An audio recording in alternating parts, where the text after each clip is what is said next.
This is another episode of Stand-Up Comedy, your host and MC, celebrating 40-plus years on the fringe of show business.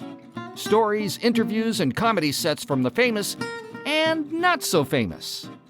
Here's your host and MC, Scott Edwards. Ladies and gentlemen, welcome back to the podcast. We're so happy to have you here. Want to thank you for joining us today. I do want to remind you that if you haven't heard, I have a new video podcast called the Tag Team Talent Podcast, where you get a chance to actually see and hear lots of stand-up comedy and other talents like singing and dancing from around the world. If you get a chance, check it out, the Tag Team Talent Podcast, or go to the website, www.tagteamtalentsearch.com, and sign up. Maybe we'll get your video on the air. Hey, it's so great to have you here because we have another fun interview. I had a chance to interview this gentleman earlier. Turns out we have a lot in common. He comes out of Dallas, Texas, but he's been in Chicago and Florida, Los Angeles. He's really worked the country when it comes to comedy. But let's talk to him about it. Ladies and gentlemen, let's welcome back to the show, Mike Lukas. Woo! Thank you, everyone. Wow. Yeah, as they taper off there. Short-lived appreciation. Yeah, your envelope is a little quick there. I'd appreciate a little bit of a fade on that applause, so it makes me feel a little bit better. Well, Mike, let's catch people up. You've been doing all kinds of comedy. You've done improv. You've done stand-up, a little bit of TV. Lately, after taking some time off of comedy to help raise your kids, you got into teaching comedy and helping people in the Dallas area. And from that, you've become quite the prolific author. You've got the book I just finished reading, which if anybody's in the comedy industry and wants to be a comic, you got to read The Business of Comedy by Mike Lukas. I hope that book's doing well for you. It really is. People are beginning to catch on that it's got some vital information in it, and it's told in a way that a comedian can read it. You know, it's not that we're not good readers, but we tend to ignore pamphlets and anything that's helpful. So, like it's not hard to read, and it's fun, and there's not too many attempts at humor, so you don't have to cringe it too much. Well, it is just the most recent thing you've done because you did the My Daily Joy strategy. You have Spin Kick. You have a whole series through your platform called Funny Muscle, where you help people. In fact, there's a book called Finding Your Funny Muscle. I mean, you've done several books. You've done a lot of online internet-style training, and you're an active live trainer and work a lot of shows at the Dallas Comedy Club. It sounds like it's all going really well for you. Yeah, it's the resurgence back into my career has been really nice. The Dallas Comedy Club has certainly been a great resource for me. They have really gotten behind me, and they love what I do. And I'm teaching there, and I'm performing there. I'm on their house improv team. I get to go every week to their open mic and hop on that stage, and it's been really great. And tonight I'm going to TK's, which is another club. So I'm starting to branch out. I've been at the Sharks Comedy Club here in town, and also Mic Drop. So the last time I talked, I think I was just at the Dallas Comedy Club, and now I'm branching out, Scott. I got my claws into all of these different stages. Crawling your way back into the industry. Well, we should remind people that you did have a pretty solid career going, bounced around working for Disney in Florida to Chicago and Second City, down to LA and doing some TV. But you took a break to raise your kids. How are they doing, and have they survived you being their father? They're no longer with me. They're gone. No, I'm kidding. Wouldn't that be horrible? When I began to isolate my talent on them, I ruined the entire thing. No, they were actually great. They're both teenagers now. I set aside. I hung up my comedy cleats for a while to be with them during their formative years, and now they're teenagers, so they basically want me out of the house. Right. So once they reach the teen years, they have no interest in their parentage. No, they're then they sort of, as they get into the later high school years, I've heard that they start to drift back, so that's good. Nah, they're doing well. My daughter's in high school, and she's at a performance art high school, like the movie Fame. And so she's doing all her final performances this semester before they get out for the summer. And my son just got a certificate of participation in his sixth grade class. So I thought that was kind of interesting, as did everyone else in the class. So it made them all feel super special, but it was funny because it puts them up on stage and it puts them in the center spotlight for a moment. And so I guess in that sense it was valuable, but it was making me laugh. Yeah, it is. It's a different world. I raised a couple kids. They're in their 40s and 50s now because I'm old. Yeah. It wasn't quite that everybody gets a trophy moment. When they were growing up, there was more merit based, and I think that I personally think that's a stronger way to go. But I'm sure with you being home and focusing on being one of the two important parents. I know your wife has been very supportive of your comedy career over the years, but having you around to help with the kids, I'm sure, was a blessing to her and the marriage. And I'm just saying that from a married guy point of view. I don't know your personal case, but I know that my wife appreciates a little help. But it feels like you might have a camera set up in my house here, and you're observing exactly how it's going down here because that's dead on. But it's kind of funny where it takes a village, and it's true. It takes a bunch of people to raise kids, and that's the interesting thing about being a comedian. Is your take on parenting has a definite different angle than most. And so it's, I think, a valuable part of their parenting and their childhood. Yeah. And I know this is going to sound strange for the parents out there, because I know kids don't listen to this, but I think it's good for the parents as well. I know that I was a bit of a loose cannon, and then when kids came around, it made me kind of focus and realize the responsibility necessary to run a family. And I think that that's beneficial to not only the kids to have somebody stable around, but to also to the parents, because you learn so much as a parent. I think raising kids is not only one of the toughest challenges. You can learn so much. And as a comedian, there's a lot of comedy that comes out of the family dynamic, wouldn't you say? Oh, for sure. That's where a lot of my humor comes from now. And it's just the idea of adjusting to their ever-changing phases. That's the thing about the kids is they grow up, and every 3 to 6 months is a new phase that they go through. So it's like brand new material pops up over and over again. Like now my daughter's into the goth phase, so she dresses up in the black and has a lot of leather and loves. She's an artist, so she loves painting fake tattoos on her body, and so it's interesting to have her dressed in her costume or whatever you want to call it, her attire, and then the rest of us are dressed like normal, just regular people.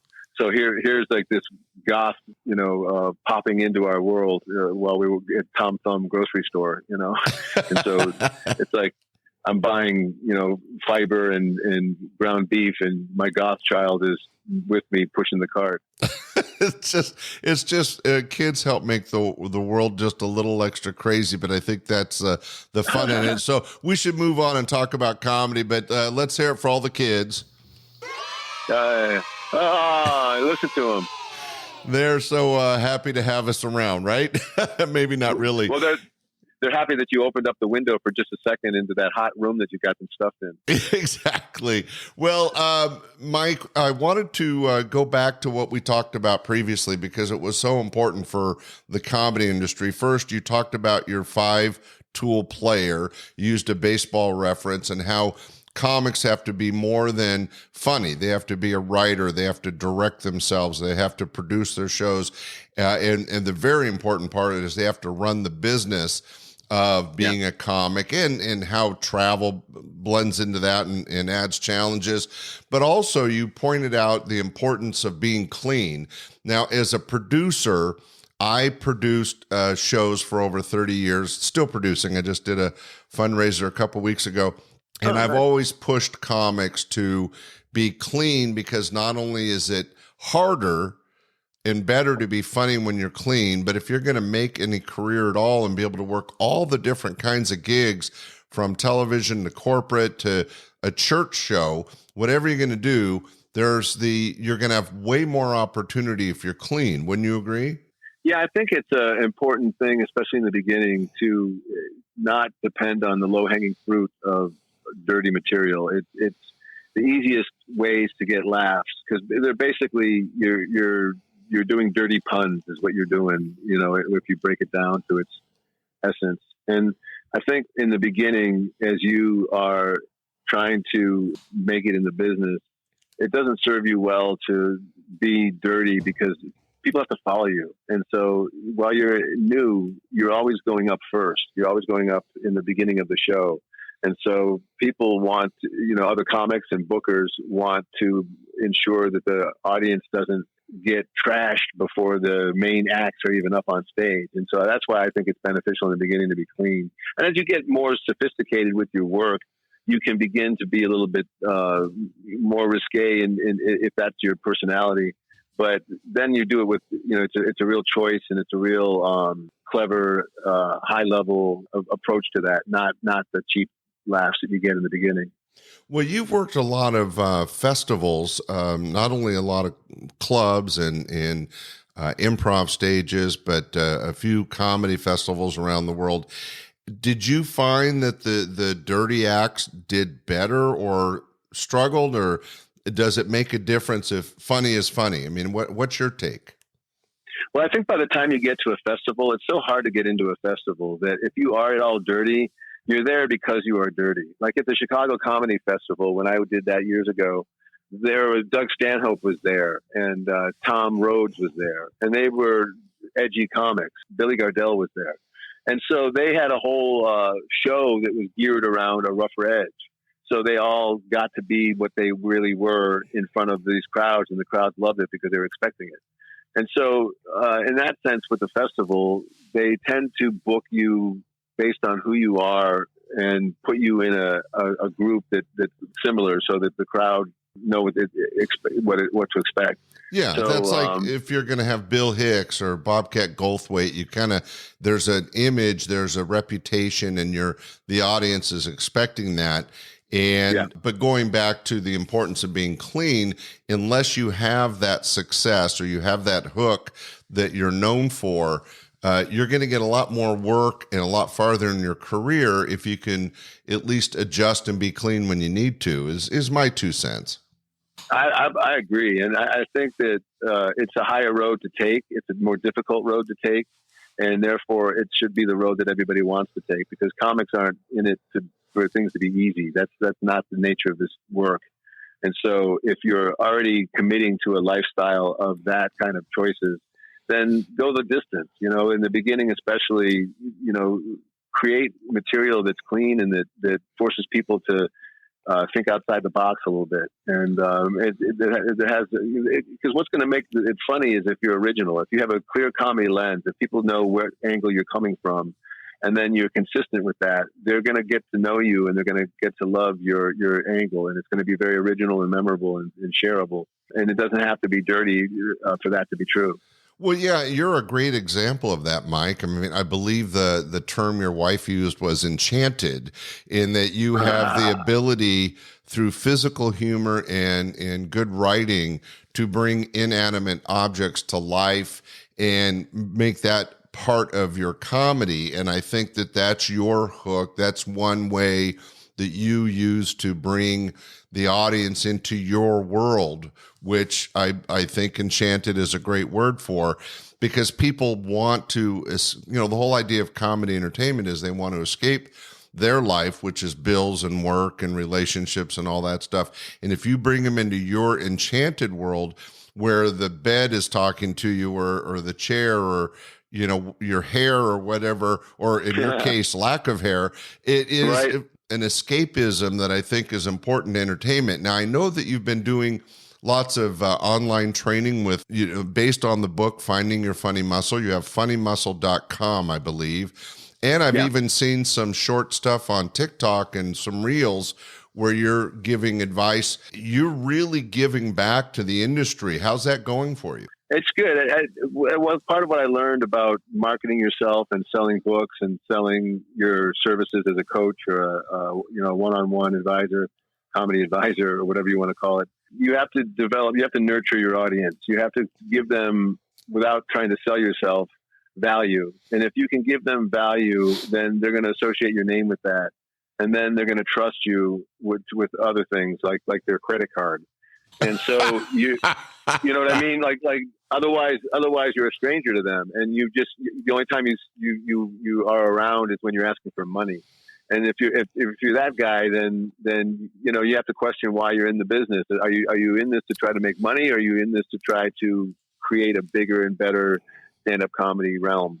And that's why I'm in it. I just absolutely love the world of stand-up comedy. I love everything about it. I love the performance of it, the writing of it, the producing of it, and just all the television aspect of it. And I feel like everything I do is to broaden that and to hopefully nurture the audience in a way that makes them feel like, hey, this guy has had a lot of experience. He's done a lot of things. He made a lot of mistakes and learned from them. And now he's a writer and he's able to tell us about it. And so I'm going to save you some time.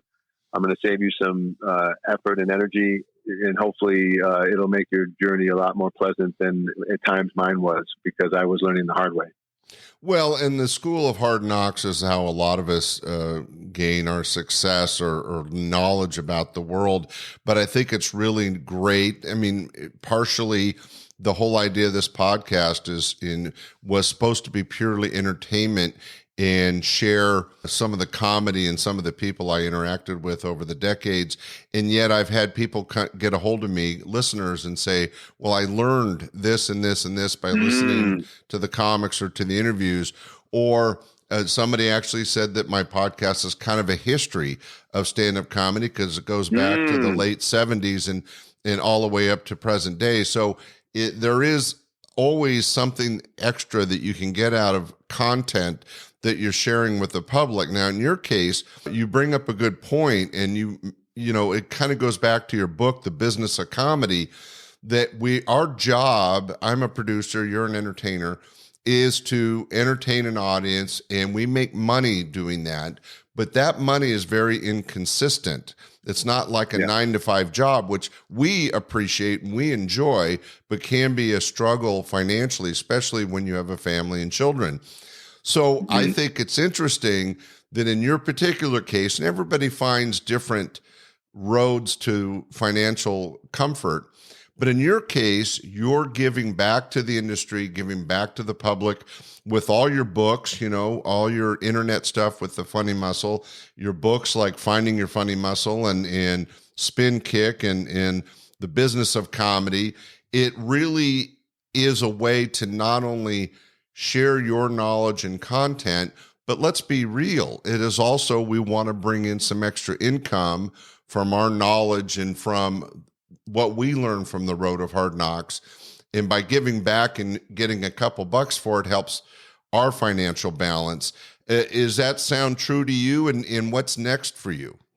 Yeah, I definitely, have to make a balanced decision about all that, which is what part of me is a creative person and what part of me needs to pay the bills.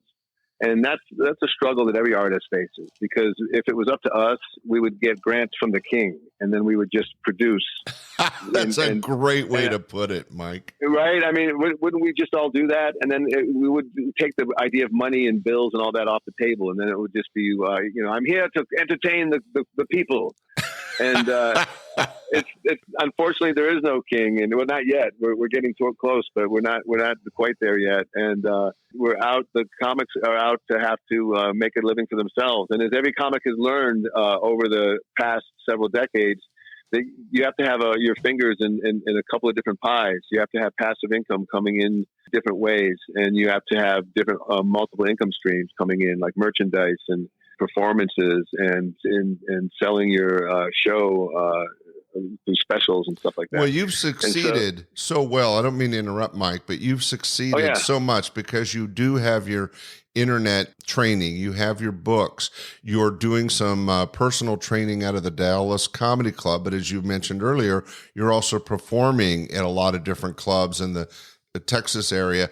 And all those different streams of income, and I don't think any one of them is huge, but you bring them all together and you could be the breadwinner for your family. And that is so important that people in the comedy or any entertainment industry, whether you're a dancer, a singer, a magician, or whatever, you have to find that way to make a living, or it doesn't work. Yeah, it's important. Exactly. And then the world is without your creativity if you're not able to provide that,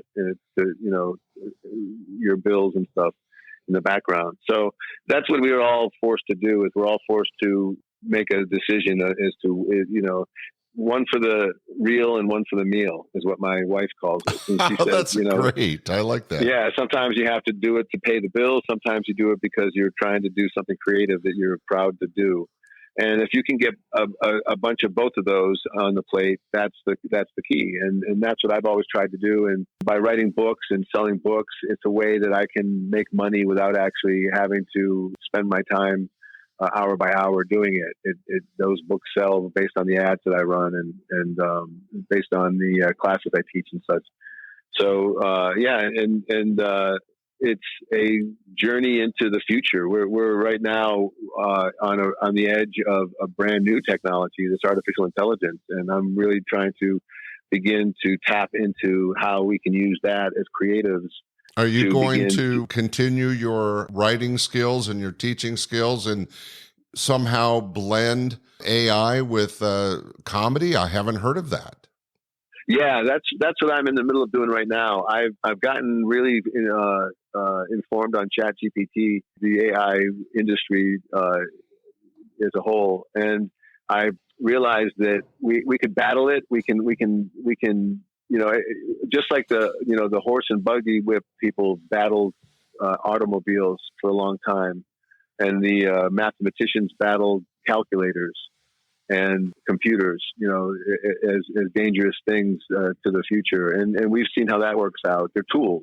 Everything that we work with is a tool, and it doesn't replace humans. It just makes humans' life easier. And that's what AI is. And if people begin to have a better understanding of that technology, they can see the different ways they can get it to work.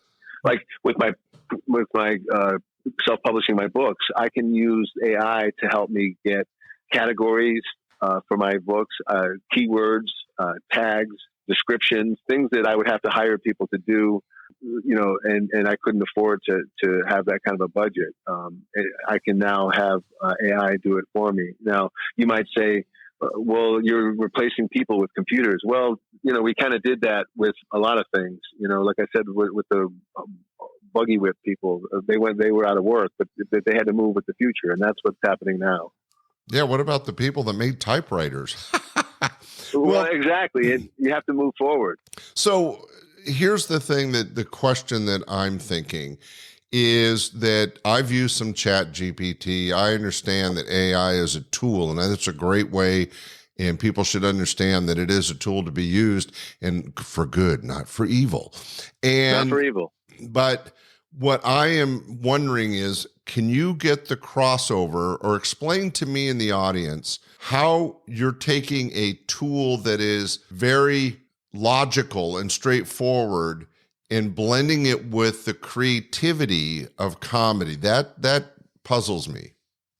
Yeah, that's why when you use ChatGPT to try to make jokes, it's really lame. ChatGPT is there. Yeah, I've heard of a couple. Polite, it doesn't work. Right? It's a lot of puns, a lot of real simple stuff. And what I came to realize about ChatGPT is it's trainable. You have to train ChatGPT to do the things you want it to do. And then that's where it gets challenging, is to see how do you know, like, how can you learn how to train this artificial intelligence to work in a way that you want it to work? And the only way I could figure out how to do that is through my methodology I use in my Funny Muscle books.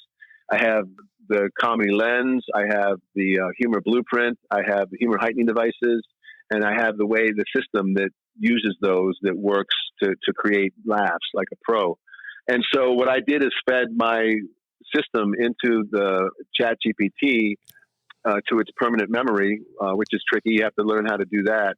And then I created a custom GPT called Carl AI bot. You named it Carl? Is that an acronym for anything, or just you like the name Carl? Well, I was trying to think of the funniest guy I know, and it was Bill Murray's character in Caddyshack. He was Carl, So I just named him Carl just because I figured it's a funny name. Funny. So yeah, so no acronym, but it would have been cool. Maybe I'll have to come up with a reverse engineer an acronym out of it, just to satisfy the masses. Now, is Carl available through ChatGPT, or is this your own? I mean, are you coding? Yeah, it's a form of coding, but you're above the depths of the code there. You're training it in a way that I use my books. It can read a book. It's funny how I've tried to get people to read my book, and it takes them weeks to do it, and then Carl can read it in like half a minute, and he's done. So it's very satisfying. I didn't know that you could ask an AI to read a book. It's my book.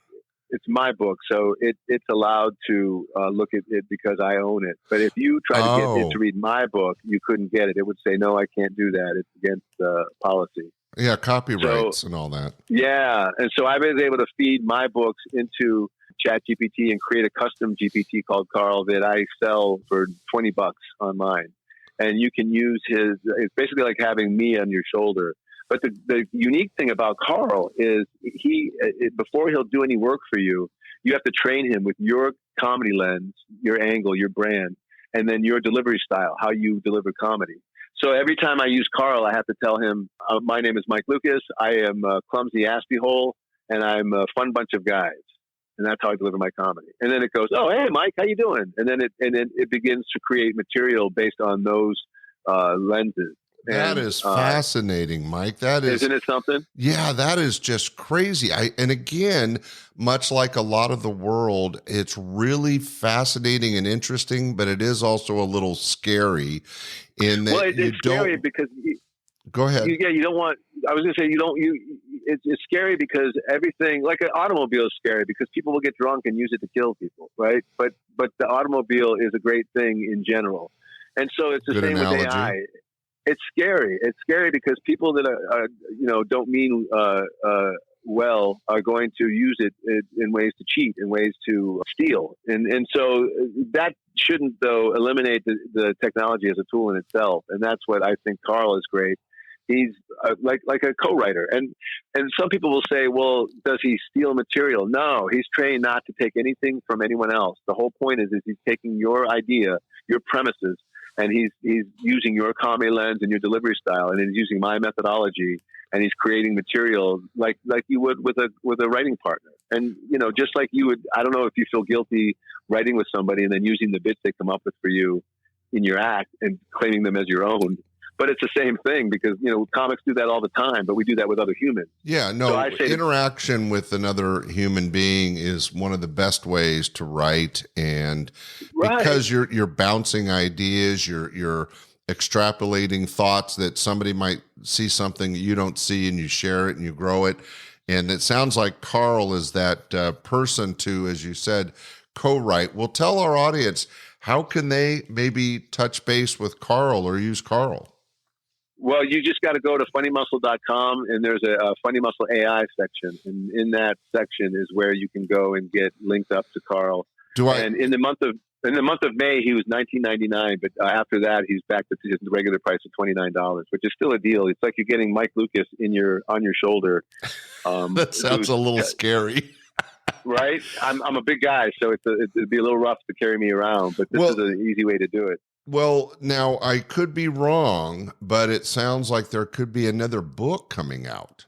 Wouldn't you want to share this with the public through your publishing? Oh, there is another book coming. Yeah, it's called Funny Muscle AI. It's already out. And it's already. Oh my God, you wrote another book, Mike Lukas, author extraordinaire. Well, this one is to how to train ChatGPT to write jokes like you. And it is basically a book that allows you to train your own Carl, and it teaches you how to train your ChatGPT to be Carl. The book is like $10.99, so it's a lot cheaper than buying Carl himself. So you're not actually just selling the fish; you're teaching people how to fish. Yeah, exactly. There you go. I like that. That's. I'm trying to give people the option to do either, so that they can see what goes into how Carl makes his decision.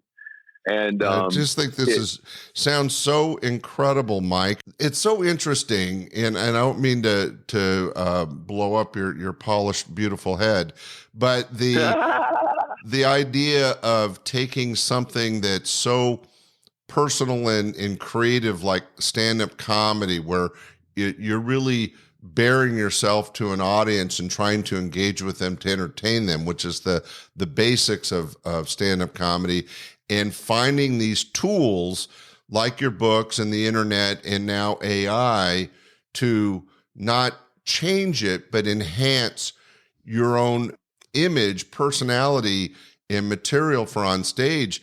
Very cutting edge, Mike. I'm very impressed. Thanks, man. Yeah, it's really exciting, and we're at a real cutting edge time in our history right now. We're at the tip of the iceberg when it comes to using this AI, and it's for the first time, to me, trainable in a way that's useful. Whereas before it was like a cute little thing that, like a toy that you could say, oh, that's cute, but it's not going to really help me. Now it's able to help me. Now I can have it help me generate punchlines and show me the different world maps of the material I'm going to do. And then it allows me to use my own skills and my own writing to piece those things together like I would with a writing crew. Like if any professional comedian who's on TV ends up having a writing crew. And this Carl is like your own writing crew. The only difference is he doesn't sleep, he doesn't eat, and he doesn't have his own act that he's trying to squeeze in while you're trying to get your act. It's so funny you mentioned that, because what comes to mind, and we recently celebrated the 50th anniversary of Saturday Night Live, and what was so, and still true, is that the writers of Saturday Night Live are basically a bunch of comics and actors that come up with ideas, and they share them and bounce them around a table, and they're trying to help build each other's acts into a bit that can be on the show. But at the same time, it's very cutthroat in that they have to fight to get their bit on the show. So it's interesting that way. Well, Mike, you're an incredible human being. I'm very impressed with what you've been able to do with your time on this planet. Please, before we let you go, share with the audience, just out of your voice, about Funny Muscle Online, about Carl and your books, how they can interact with you and take their training and learning about this unique industry to the next step. Yeah, the first step you got to do is go to funnymuscle.com, and that's sort of the home of all this stuff, and you can find your way through my blogs, my free nurture articles, and my CDs there. You can listen to my act for free. But more importantly, you can begin the journey of the Funny Muscle methodology, which is finding your own comedy lens, which gives you an original take on the comedy world. Learn how to use the humor blueprint, and then use the heightening devices that effectively in combination with each other to get your punchlines. And that's what I teach, is that everyone that gets a laugh uses these heightening devices. And so if you can begin to reverse engineer that a little bit, you can begin to see more clearly how to get your laughs. And Carl, in a way, helps you learn that. Even though he's a robot, watching him work and watching how his mind works forces you to learn that same thing. And I think that's a very valuable tool. So you can get that at funnymuscle.com. And I also have another site called Mike-Lukas, Lukas, Mike-Lukas.com. And that's where I have all my other books, like Spin Kick and the Joy Strategy. I got Revenge of the Loop Guru just came out, which is a novella, a werewolf novella, which is good. And then I also have a set of children's books that is just releasing now, which is... You're just going like the ever-ready bunny. That's incredible. I do, yeah. They're called the Tiny Wilds. It's two little lizards called Scout and Pip. And one of them is from the pet store, and one of them is from the backyard. So the one from the pet store is all nervous and scared of getting eaten, and the one from the backyard is adventurous, and they end up in the same cage together, so they have adventures. And so that's for like 6 to 10 year olds. And so any of our listeners who have kids or grandkids or nieces and nephews, it's a great escape for them and a great way to read to them to sleep. So that's at Mike-Lukas.com. And that's it. That's all I got. That's how you can get my that's world. all. I think you filled the bucket. And I do want to bring it all together and back to our original conversation. You have now taken that 5-tool player and added AI, Carl, and now it's a 6-tool player. Yeah, that's a good point. The Carl can be used in the 5th tool, which is the business person, and Carl can also be used in the first tool, which is comedy writing. So he actually acts as a 6th tool. That's a good point. He's an addition to the team. Well, ladies and gentlemen, I'm so happy to bring Mike back on the show. I loved his book, The Business of Comedy. It is a mainstay for anybody that wants to get into the industry. He now has Carl that can help somebody that wants to get in the industry kind of figure things out and help people find their comedy lens. I think is really advantageous for this generation, that somebody from, your generation, my generation, is giving back and making this so much easier. Thank you so much, Mike, for what you're doing, and just keep doing it. Ladies and gentlemen, be sure to go to funnymuscle.com and you can figure all this stuff out. Mike, thanks so much for being on the show today. Thanks, Scott. It was wonderful talking to you once again, and anytime. Well, ladies and gentlemen, you're not going to get any better information or more entertainment out of somebody like Mike Lukas. If you're ever in the Dallas, Texas area, go by and catch him at the Dallas Comedy Club. Ladies and gentlemen, thanks for joining us on the show, Mike. We hope we'll have you on again on your next book. Anytime. Coming soon. Ladies and gentlemen, thanks for joining us. We'll be back next week with another great show. Bye. We hope you enjoyed this episode of Stand-Up Comedy, your host and MC. For information on the show, merchandise, and our sponsors, or to send comments to Scott, visit our website at www.standupyourhostandmc.com. Look for more episodes soon and enjoy the world of stand-up comedy. Visit a comedy showroom near you.